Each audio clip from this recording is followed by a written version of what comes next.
ಮುಖ್ಯಮಂತ್ರಿ ಡಿಕೆ ಶಿವಕುಮಾರ್ ಅವರನ್ನ ನಿರ್ದೇಶಕ ಜೋಗಿ ಪ್ರೇಮ್ ಭೇಟಿ ನೀಡಿ ಸಿಎಂ ಡಿಕೆ ಶಿವಕುಮಾರ್ ಅವರಿಗೆ ಜೋಗಿ ಪ್ರೇಮ್ ಆಂಜನೇಯನ ವಿಗ್ರಹವನ್ನ ಗಿಫ್ಟ್ ಆಗಿ ಕೊಟ್ಟಿದ್ದಾರೆ. ಅದರ ಫೋಟೋಗಳು ಇಲ್ಲಿವೆ ನೋಡಿ. ರಿಯಲ್ ಡಿಕೆ ಸಾಹೇಬ್ರನ್ನ ಭೇಟಿ ಮಾಡಿದ ರಿಯಲ್ ಡಿಕೆ ಸಾಹೇಬ್, ನಿಮಗೆ ನೆನಪಿದೆಯಾ? ಜೋಗಿ ಪ್ರೇಮ್ ಅಭಿನಯದ ಡಿಕೆ ಸಿನಿಮಾ 2015ರಲ್ಲಿ ರಿಲೀಸ್ ಆಗಿತ್ತು.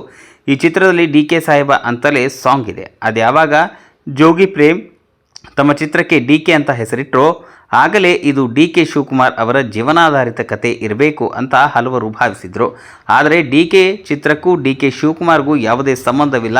ಹಾಗೆ ನೋಡಿದರೆ ಸಿನಿಮಾ ರಿಲೀಸ್ ಆದಮೇಲೆ ಡಿಕೆ ಚಿತ್ರವನ್ನು ಡಿಕೆ ಶಿವಕುಮಾರ್ ವೀಕ್ಷಿಸಿದರು. ಇದೀಗ ಬಹಳ ಕಾಲದ ನಂತರ ರಿಯಲ್ ಡಿಕೆ ಸಾಹೇಬ್ರನ್ನ ರೀಲ್ ಡಿಕೆ ಸಾಹೇಬ್ ಮೀಟ್ ಮಾಡಿದ್ದಾರೆ.